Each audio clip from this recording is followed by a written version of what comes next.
పెట్టుకున్నారు. ఎవరితోనైతే పెట్టుకోవద్దో వాళ్ళతోనే పెట్టుకున్నావు. నువ్వు కొరివితో తలగొక్కున్నావు. మోడీ గారు జాగ్రత్త పడు. తరం మారుతున్నది, స్వరం మారుతున్నది, నవతరం వరస మారుతున్నది. రాజ్యమా ఉలిక్కి పడు, గుర్తుపెట్టుకో, జాగ్రత్తగా ఉండు. వాళ్ళు అనుకుంటే మొన్ననే నేపాల్లో ప్రభుత్వం కుప్పగూలింది. ఈ పిల్లలు తలుచుకుంటే శ్రీలంకలో బగాయించి అక్కడ ఉన్నోళ్లను ఉరికిచ్చి దేశం అవతల దాకా పోయేదాకా విడిచిపెట్టలేదు. కాబట్టి ఎవరితో పెట్టుకోవద్దో మోడీ గారు వాళ్ళతోనే పెట్టుకున్నావు. వాళ్ళ అహం మీద కొట్టినవి ఇయ్యాల. ఏమడుగుతున్నారయ్యా వాళ్ళు మాట్లాడితే ఒకడు టెర్రరిస్టులు వీళ్ళు అంటాడు, ఒకడేమో ఖలిస్తాన్ వాళ్ళు అంటాడు, ఒకడేమో అర్బన్ నక్సలైట్లు అంటాడు, ఒకడేమో దేశద్రోహులు అంటాడు, ఒకడేమో పాకిస్తాన్కి వెళ్ళి ఫండింగ్ వస్తుంది అంటాడు. పనికి మాలిన మాటలు మాట్లాడతారు. ఇవాళ పిల్లలు చెప్తుంటే ఆ కథలు, ఢిల్లీలో వాళ్ళు మాట్లాడుతున్న మాటలు వింటే నిజంగా మనిషి అనే వాడెవడైనా ఉంటే కేంద్ర ప్రభుత్వంలో ఈ పాటికే పోవాలా, కూర్చోవాలా, మాట్లాడాలా. వాళ్ళ దగ్గర ఏమి డిమాండ్స్ ఉన్నాయో పిలిచి మాట్లాడి బుదిరెక్కిచ్చి అట్లా కాదమ్మా ఇట్లా అని చెప్పి సంజాయించి ఎట్లా బాగు చేస్తాం దేశాన్ని చెప్పాలా. కానీ కేంద్ర ప్రభుత్వంలో ఉన్న వాళ్లకు ఇవాళ ఆ పరిస్థితి లేదు. మోడీ గారు ఒక్కటి గుర్తుపెట్టుకోండి, ఇదే తెలంగాణ గడ్డ మీద 50 ఏళ్ల కిందట ఒక యువకుడు ఒక మాట అన్నాడు. ఆనాటి తరం యువకుడు, ఆనాటి యంగ్ జనరేషన్ కి సంబంధించిన నాయకుడు ఒక మాట అన్నాడు, జీనా హై తో మర్నా సీఖో, కదం కదం పే జీనా హై తో కదం కదం పే జీనా హై తో మర్నా సీఖో, కదం కదం పే లడ్నా సీఖో అన్నాడు. అందుకే మోడీ గారు గుర్తు చేస్తా ఉన్నా మీకు, ఈ జనరేషన్ సావుకు భయపడే జనరేషన్ కాదు. ఈ జనరేషన్ నీ ఉడత ఊపులకి, నీ ఐటీకి, ఈడీకి, సిబిఐకి భయపడే జనరేషన్ కాదు. వాళ్ళు ఇవాళ కోపం మీద ఉన్నారు. నేను మొన్న చెప్పినా మళ్ళా చెప్తున్నా, కోపం మీద ఉన్నారు. పొట్టు ఆకలి మీద ఉన్నారు. వాళ్ళు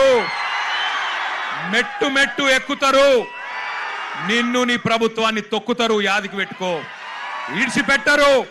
ఎందుకంటే ఇవాళ వాళ్ళు ఏ రాజకీయ నాయకుడు అండతో చెలరేగుతలేరు. వాళ్ళకి ఏ నాయకుడు లేడు. ఇవాళ వాళ్ళు ఢిల్లీలో 1000 మంది, ముంబైలో 1000 మంది, హైదరాబాద్లో 1000 మంది, నాసిక్లో 1000 మంది, పూనాలో 1000 మంది బయటికి వచ్చినారంటే కేవలం పరీక్షా పత్రం లీక్ అవ్వడం వల్ల కాదు. ఈ దేశంలో ఉన్న పరిస్థితి, ఈ దేశంలో మీరు చేస్తున్న మోసం వాళ్ళకు అర్థమైంది. 12 ఏళ్లుగా ఇంతకుముందు మాట్లాడిన పిల్లల మాటలు మీరు విన్నారు. 12 ఏళ్లుగా మతం పేరు మీద చిచ్చు పెట్టి ఇవాళ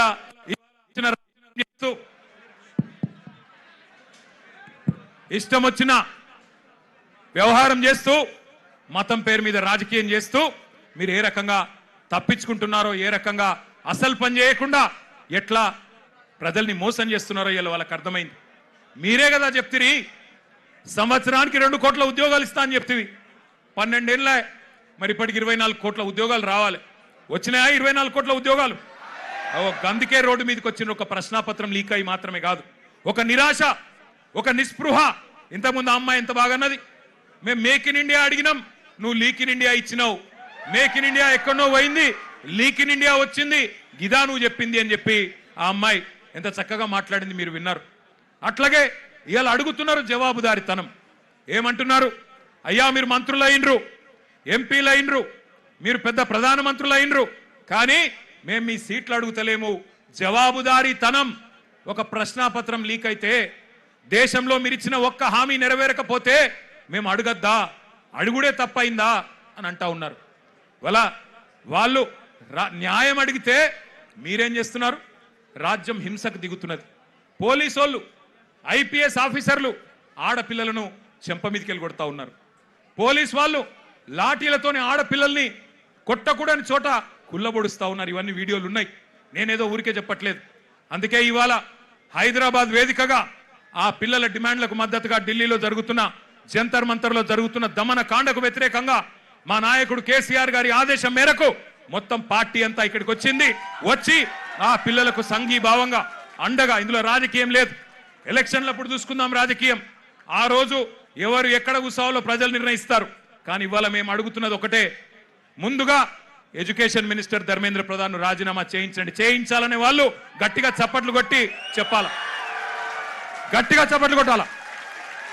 రెండవది, ఆ పిల్లల మీద పెట్టిన కేసులు చాలా మంది పిల్లల్ని దేశవ్యాప్తంగా కేసులు పెట్టినారు. బేషరతుగా పిల్లలకు క్షమాపణ చెప్పి కేసులు వెంటనే ఎత్తేయాలని చెప్పి గట్టిగా చప్పట్లతో మరి కేంద్ర ప్రభుత్వాన్ని డిమాండ్ చేద్దాం. ఇంకొద్ది గట్టి కొట్టాల చప్పట్లు. పిల్లల మీద పెట్టిన కేసులు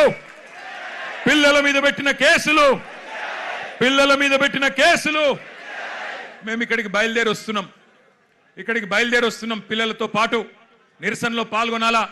కేంద్ర ప్రభుత్వానికి సిగ్గొచ్చే విధంగా మరి మాకు లోక్సభలో సభ్యులు లేరు, రాజ్యసభలో సభ్యులు ఉన్నారు, అక్కడ గొంతిప్పాలా అని చెప్పి మేము బయలుదేరితే విచిత్రం, మధ్యలో కాంగ్రెస్ వాళ్ళు మాకు అడ్డం వచ్చింది. నాకు ఆశ్చర్యమైంది. మేం కొట్లాడుతుంది మోడీ ప్రభుత్వం మీద, బీజేపీ మీద, మధ్యలో ఇక్కడ చోటాబాయికి ఏం నొచ్చిందో నాకు అర్థమైతలేదు. నీకేమైందిరా నాయన? నేను మోడీనంటే ఈ కేడీగాడు ఎందుకు ఉలిక్కి పడుతున్నాడు మధ్యలో? నేను మోడీని అంటున్నా. మోడీ తప్పు చేసిండంటే నీకేంది రోగం? మధ్యలో యూత్ కాంగ్రెస్ వాళ్ళు వచ్చి నా కారుకు అడ్డం వచ్చిండ్రు, పోలీసు వాళ్ళు సంపుడు చంపి తీసుకుపోయాను మంచిగా. నేనేమంటున్నా అంటే ఏం జరుగుతుంది ఈ దేశంలో? నువ్వు రావు, ఢిల్లీలో రాహుల్ గాంధీ పోయి ప్రధానమంత్రి ఇంటి ముంగట కూర్చుంటే ఈ నల్లమల పిల్లి పోయి కొడంగల్లో దాక్కున్నది. ఢిల్లీకి పోలే, ఈడ పోయి దాక్కున్నాడు. అరే మీ మహేష్